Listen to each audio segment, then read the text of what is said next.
Hello again. Welcome to the latest installment of this video series. And this month we are going to be taking a look at Jacques Tardi's World War I magnum opus. It was The War of the Trenches and Goddamn This War, which is going to be fitting because I am going to be doing a lot of World War I content on the channel in the coming weeks and perhaps month or more, depending on how it goes.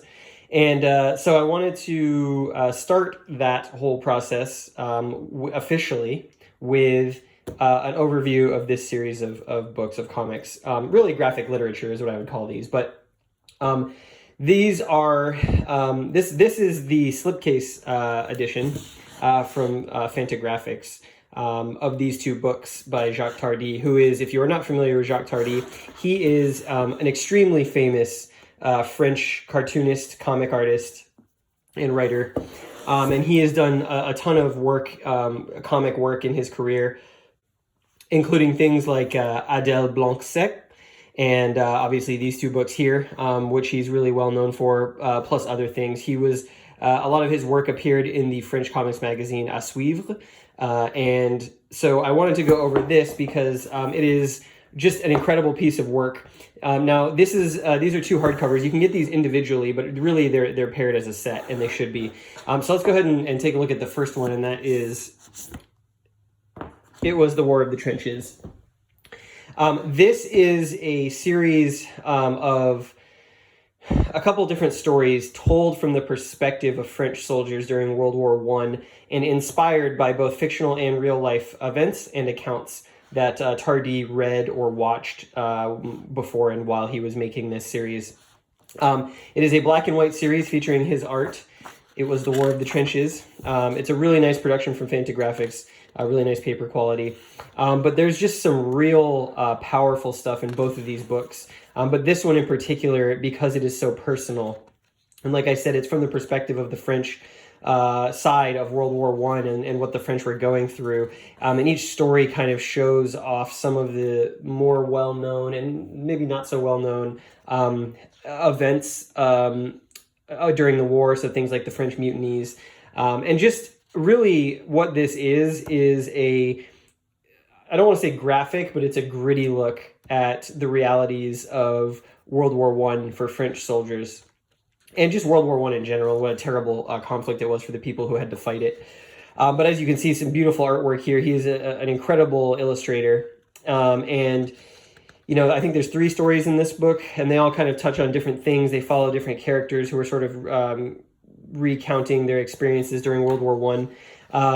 You know, they've got stuff like the different things like the air war. I think the Paris taxis are in here at some point.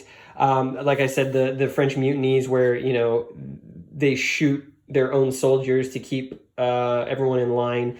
It's pretty dark. It can get really dark and really depressing, and certainly Tardi was approaching this, at least in some bit of him, with fear because, you know, growing up he heard tales from his relatives who were part of the war that talking about what that experience was like, and so you can definitely feel that coming through here. This definitely, if you've ever read Mouse by Art Spiegelman about World War II Holocaust, this has a similar kind of approach and tone to the material. Maybe a little bit less comedic, although there is sort of a wry sense of humor in here as well. But as you can see, usually these stories don't end happily. They're pretty grim. They're pretty hopeless. And I would say that spirit of hopelessness is what really infuses a lot of this commentary about World War I that Tardi is putting together here. And it is a commentary because his sort of perspective, you really get his sense of perspective about the war, and especially about the war and what it meant to French people. And how the country of France was really affected by the destruction and the violence of World War I. And it's a theme that he comes back to time and time again in each of the stories that he tells, and in the other book as well, which is got a slightly different format. But it's certainly, he has a very scathing commentary about the French command and the French political leadership and the situation that they found themselves in, but then continued to reinforced, both literally and figuratively, where they decimated, a generation of French men who were soldiers and sent them into this absolutely horrible death trap that was World War I, and continued to send them and continued to send them. And no matter what the loss of life was, there was still sort of this, yeah, so you can see here some of just how graphic it is. Someone goes over into no man's land, he gets sniped. And just sort of the damnation that French command and French leadership was sending these people into, these people who were everymen. They had families, they were, you know, blue-collar workers, and they were forced to go fight in this horrific conflict. And just bad things happened to them, and continued to happen to them, and there wasn't really any thought given to, oh, here's sort of the French mutiny section. So you had this I think it's a platoon or a squad, they tried to desert, I think, and then they're basically ordered, they get caught and they're ordered to be shot in front of all the soldiers. And you can see here, he says, kneeling in front of a barn with no stakes and blindfolded, the condemned men were shot by young soldiers who had recently arrived at the front. Just like horrible stuff. The entire regiment witnessed the execution of these soldiers. The war continued, right? And so it's that kind of tone and that kind of viewpoint of World War I, and just how pointless it all was, and what a waste of human life, and what just a absolutely ignoble sacrifice the country was making of its soldiers and the cause, really. Just, you know, some really deep, hard-hitting stuff in here, but I love this book. It's a real gritty look at World War I. It doesn't pull any punches. It really shows you what some of this stuff, how bad it really was. I think, you know, the movie 1917 also kind of accomplished that a little bit as well, which I thought was a fantastic movie. And that was more from the British side, but this from the French side certainly has some similarities to the way that movie portrayed just the horrid nature of the Great War.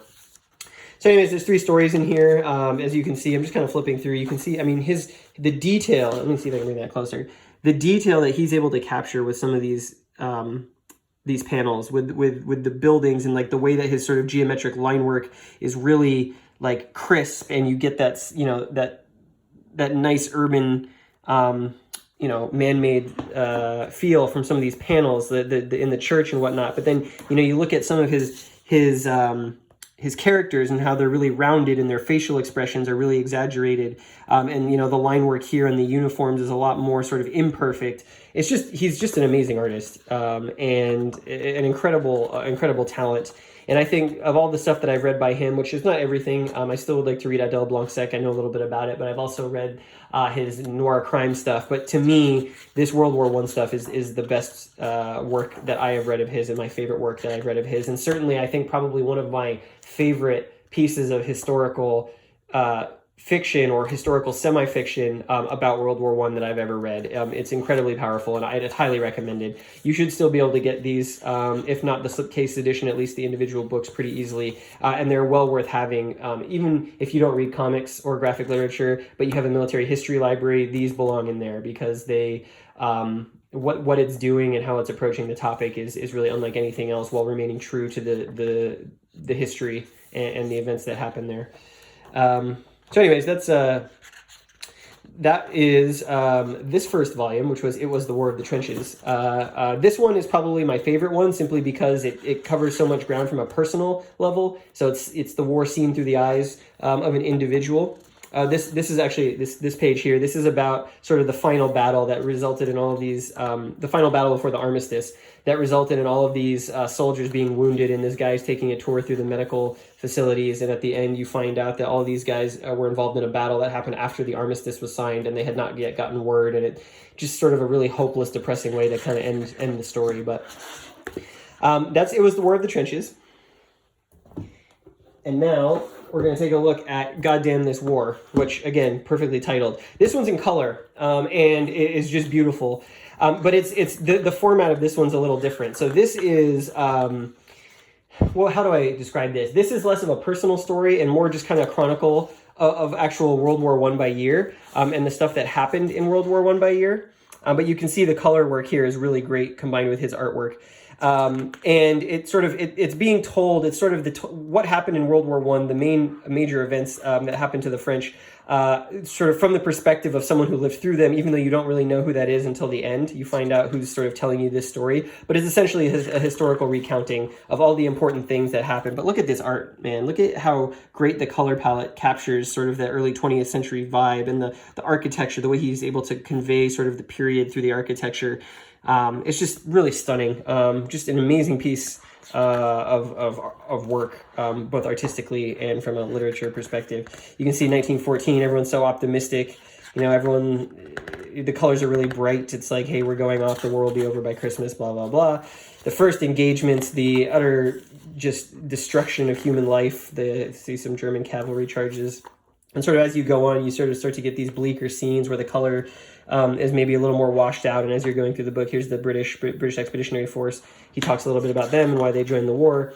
And you can see by the end of the 1914 chapter, it's just pure black and white, right? It's grays and dark, dull colors. You know, compare that to the opening, right? Look at how hopeful this image is, right? At least from a color perspective. And we go through in 1915, it talks about, and here's some of, like, as I was saying, this is pretty graphic, but, you know, he's not afraid to pull punches when he's, you know, talking about artillery barrages and the loss of life. And so he goes through 1915 and all the things that happened there. You can see someone, I mean, it's pretty, it really drives home just how violent and lethal the technology was in this period.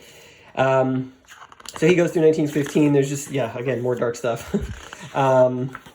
And he goes through year by year. You see some of the planes when the planes first show up, and like what a juxtaposition this page is, right? You've got all of these guys in sepia shooting. You've got this plane. It's like, oh, look at that. We've got machines that can fly through the blue sky. And then the very next panel is just all these bodies in no man's land. But here's 1916. You can see the color continuing to be washed out, really just being highlighted with really striking reds or a really striking single color in a panel.